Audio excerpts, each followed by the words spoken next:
Welcome to DarkTales Audio, your gateway to the darkest, most chilling stories ever told. From spine-tingling horror tales to eerie urban legends and unexplained mysteries, we bring terrifying stories to life with immersive sound and narration.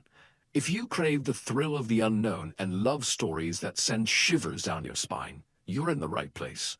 Subscribe now and step into the shadows with DarkTales Audio, where fear has a voice.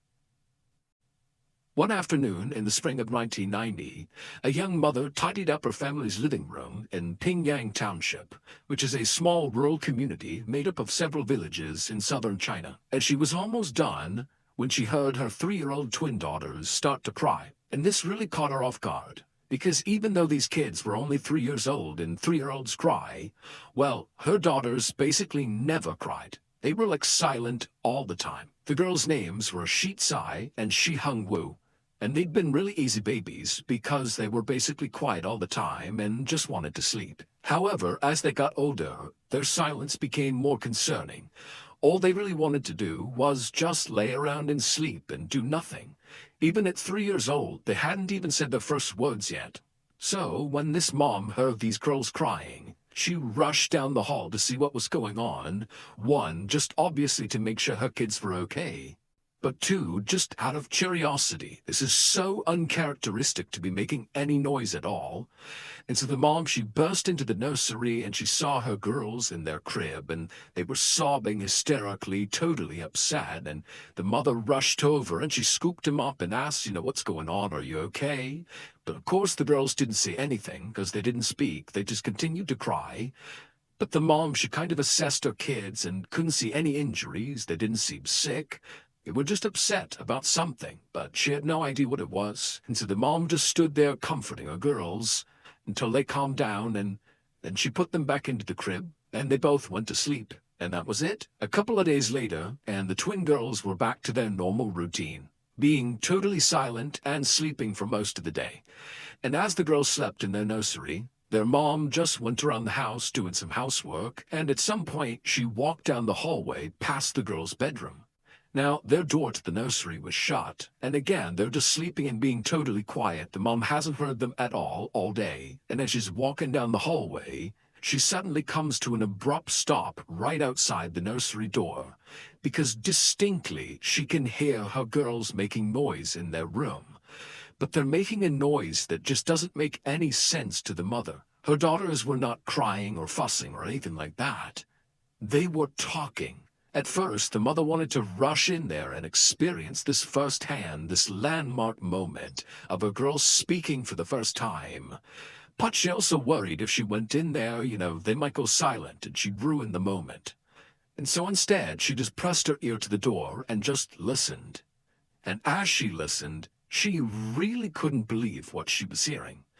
Because these girls weren't just babbling, saying random words. These girls were having like a full-blown conversation with each other, like adult-level sentences being spoken back and forth. These girls who, apparently, at least according to the mother, couldn't even speak. Like, how is this even happening? However, the more the mother listened to her daughters, the more unsettled she became. Not only because, she's listening to her daughters speak for the first time at like an adult level, which is totally bizarre, but the content of this discussion her 3-year-old daughters are having made no sense. These girls were talking about stuff that they could not possibly know. The girls were talking in detail about people and events from a totally different village. A village their mother knew they had never been to, had never even heard of, and certainly didn't know anybody who lived there. Now, in basically every other part of the world, if a mother suddenly heard her 3-year-old twins, who had never said a word before, suddenly having adult-level conversations with each other about people in places that they can't possibly know about, that might be enough to spurn that mother to at least call their doctor. But this mom, well, she lived in Pingyang Township, and that meant, when she heard what her daughters were saying, as alarming as it was, she actually did know what was going on. Pingyang Township has a very strange secret, and that secret is that of the approximately 7,000 residents who live there, Over 100 claim to be the reincarnated spirits of people who have died traumatic deaths. And this is not just some wacky thing these people are saying. No, in Pingyang Township, it's not just those 100 people who believe they really are reincarnated. It's the whole community. All 7,000 some odd people 100% believe that these people truly are reincarnated. And so how that plays out is that periodically, the reincarnated folks will go to a non-reincarnated person in the township and will claim things like, hey, in my past life, your family owed me a debt, and so now you're going to pay it out. And these non-reincarnated people will absolutely pay that debt. Or in other cases, there have been fights, physical altercations that have come from a reincarnated person approaching a non-reincarnated person and basically saying, in a previous life, you or your family or your relatives insulted me in some capacity, my previous self, and we're going to fight about it right now. And those fights take place in this town, and it's totally normal. But the interactions between the reincarnated and non-reincarnated people in this township, it's not just about conflict. In fact, there's been lots of decisions made in this township that are designed very specifically to avoid conflict between the reincarnated and non-reincarnated. For example, there was a little boy who claimed to be the reincarnated spirit of a pig who was butchered in town, and the butcher, who this boy said butchered him when he was a pig. Well, the butcher, to make sure he was not offending this boy or potentially other people who were the reincarnated spirits of other animals he had slaughtered, the butcher shut down his business just to be like, I don't want to offend you all. I'll find something else to do with my life. And so when this mother heard the sound of her twin girls who had never spoke before, suddenly having this detailed conversation about people and events from this other village, as jarring and shocking as that was for her, because she lives in Pingyang, she instantly understood that the only way my girls could have that information and be able to have this conversation is if they are reincarnated spirits. And so this mother did what she thought was right, which was not to call a doctor, but instead to get the word out to the people not just in her village, but across the Pingyang Township, that her twin daughters are actually reincarnated spirits. The mother's hope was that perhaps there were still family of these reincarnated spirits in this other village her daughters were referencing in their conversation that would find out about this, and maybe they'd want to come here and meet their family who now live inside of her daughters. And sure enough, less than a week after this mother got the word out, this man and woman who she didn't know came knocking at her door. When the mother let them inside the house, her girls immediately recognized them. One of the twins said that this was her mother and father from her previous life. Then the twins, these little 3-year-old girls, went on to tell this unbelievably complicated and sophisticated story about how in their previous life, these twin girls were not actually sisters. Instead, they were best friends, and together they had taken their own lives approximately 1 month before they were reborn in the bodies of these twin girls. And so after that, the twins just continued talking to this man and woman for quite some time, giving specific details about this village that, again, these girls, at least according to their mother, had never been to before. These girls also gave intimate details about these teenage girls' lives and even had information that was very specific to what happened to them when they took their lives and, where their bodies were found. Again, information these girls shouldn't have. And then at some point, the mother of the twins asked this man and woman, like, are these details they're giving you accurate? Is this true? And the man and woman said, yep, it's all true. And then at some point, the twins turned to their biological mother, and they told her that the reason they had been silent to this point was because they were trying to keep their reincarnation a secret. And also, the reason they slept all the time is because when they slept, they would dream about their previous lives, which they claimed to mess. To this day, no one's ever been able to offer a better explanation for how these twin girls, these toddlers, had such accurate information about people they had never met and places they'd never been to. Basically, the only explanation that works is that they must actually be the reincarnated spirits of those teenage girls. Pingyang Township remains a hotspot of alleged reincarnations, and nobody knows why. As many of you may already know, we launched the Mr. Ballin podcast 3 years ago on Valentine's Day 2022. Now, it was totally unintentional to launch the show on Valentine's Day, but after doing that, we decided to kind of make it an annual event that every Valentine's Day, we not only celebrate our love for our partners and families and friends, but also our love for the strange, dark, and mysterious. And so to celebrate this year's Valentine's Day, you see what we did there? We are going to host our very first live show of the year, and it will be totally free right here on YouTube. All you have to do is click the link in the description, and that will bring you right on over to the scheduled live show so that you can set a reminder and get a front row seat. Valentine's Day is on Friday, February 14th, and the live show starts at 1 p.m. Eastern. Again, it's going to happen right here on YouTube for free, so go ahead and click that link and enjoy the show.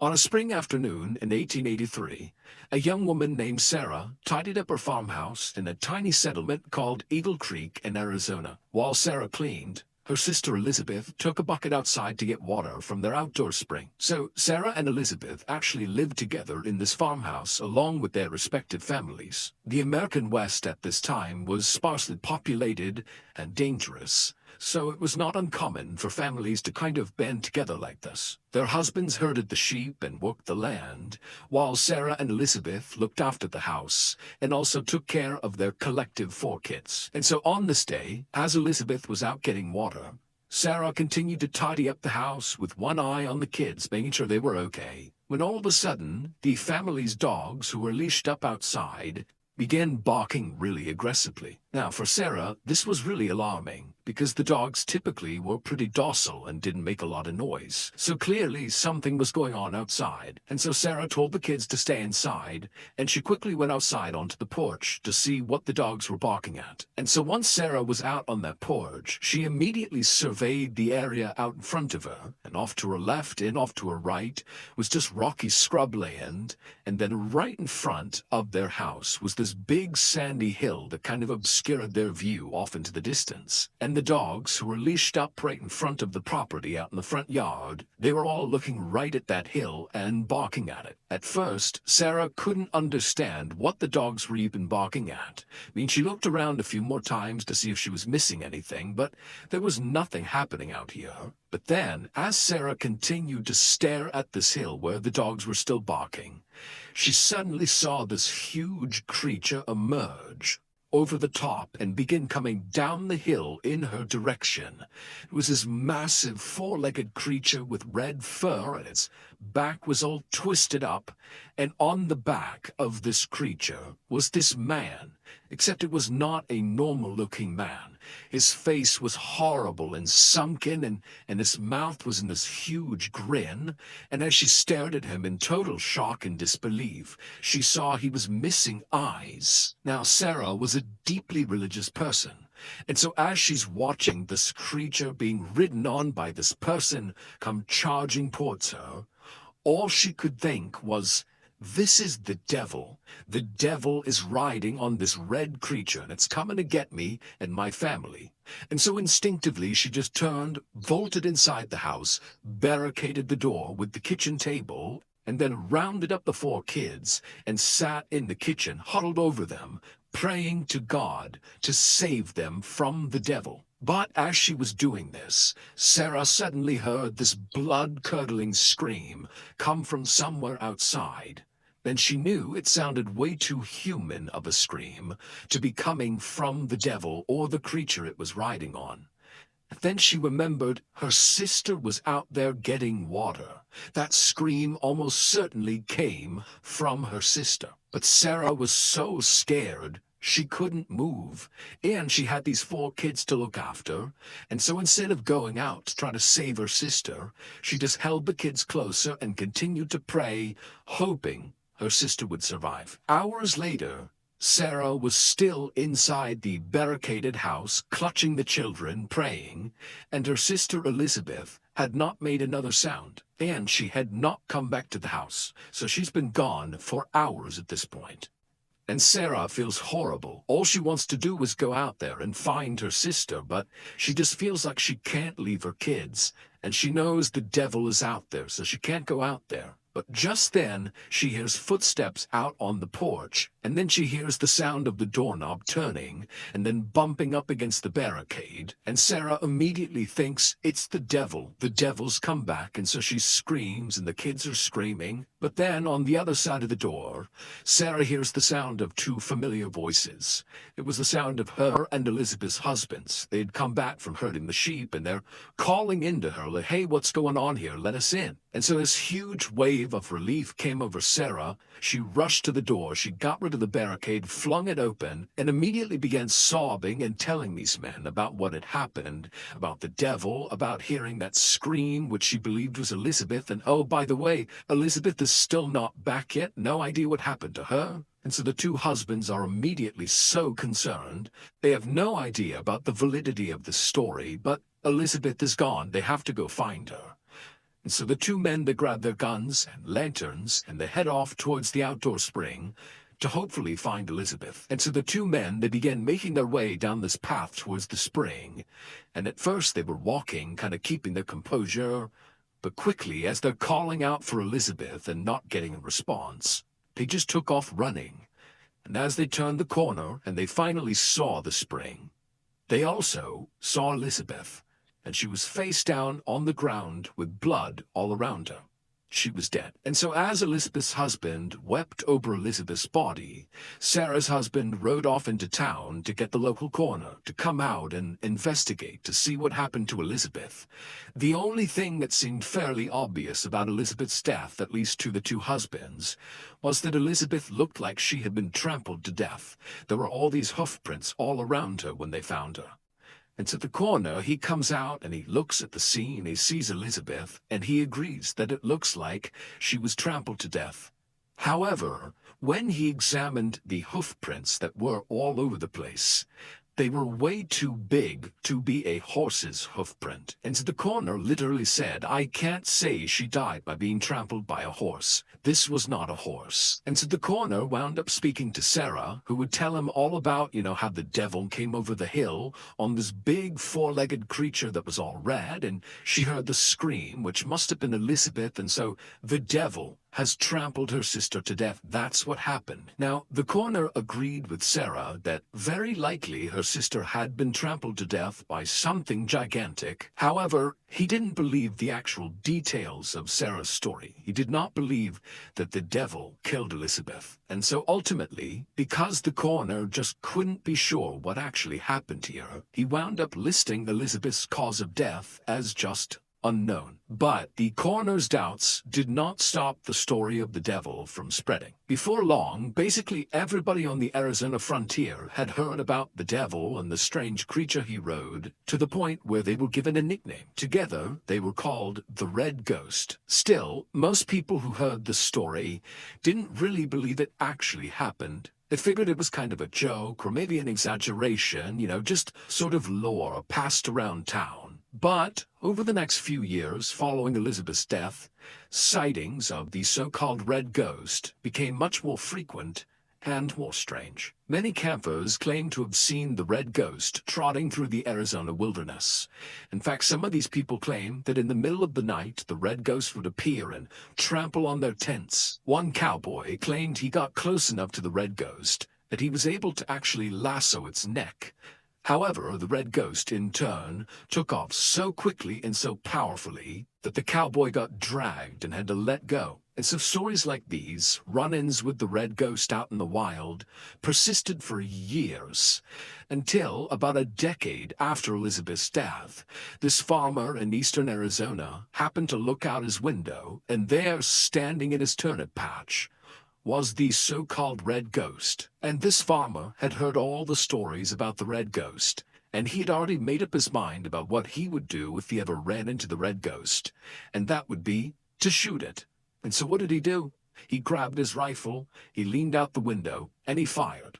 and the red ghost crumpled to the ground right in the middle of the turnip patch. Once the creature was down, the farmer rushed outside and ran up to the carcass to finally see what the heck the red ghost was, what was causing all these stories to spread over so many years. And when he got out there and actually looked down at the red ghost, he knew immediately that all the stories about this creature had been wrong.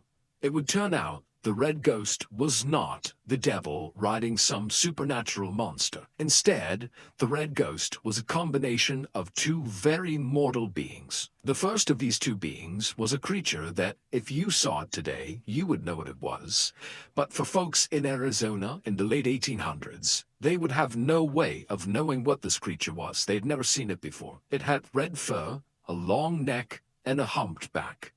It was a camel. It had been brought to the United States from the Mediterranean to help haul supplies through the western frontier, and it had escaped captivity. But this camel alone was not responsible for scaring the people of Arizona. What terrified the people of Arizona and created the legend of the red ghost was the rider of the camel. When Sarah saw the rider on the camel, at first she thought it was a person.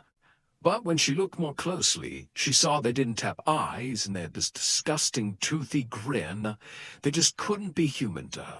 And so she had decided this must be the devil. But it would turn out her first instinct was right. This was a person. There was a person on the back of that camel. The devil on the back of the camel was a man's decomposing corpse. And because he was a decomposing corpse, his flesh and eyes had rotted from his face, making it look like he had no eyes and gave him this huge toothy grin because there was no flesh there. Now, we don't know who this man was or how exactly he died. All we know is at some point he was riding this camel escaped. He died and somehow didn't fall off, and his dead body remained in an upright seated position on this camel. And then this camel just roamed around Arizona for years with this corpse on its back, giving the impression that it was the devil riding on a monster. Today, the red ghost remains a local legend in Arizona. In fact, there's even a permanent statue of the camel at a small Arizona town called Quartzsite. Thank you for listening to DarkTales Audio. We hope you enjoyed this chilling story and that it sent shivers down your spine. If you love eerie tales, mysterious legends, and spine-tingling horror, don't forget to subscribe and turn on notifications so you never miss a new story. Your support keeps the darkness alive. Until next time, stay curious, stay brave, and beware of the shadows. See you in the next tale.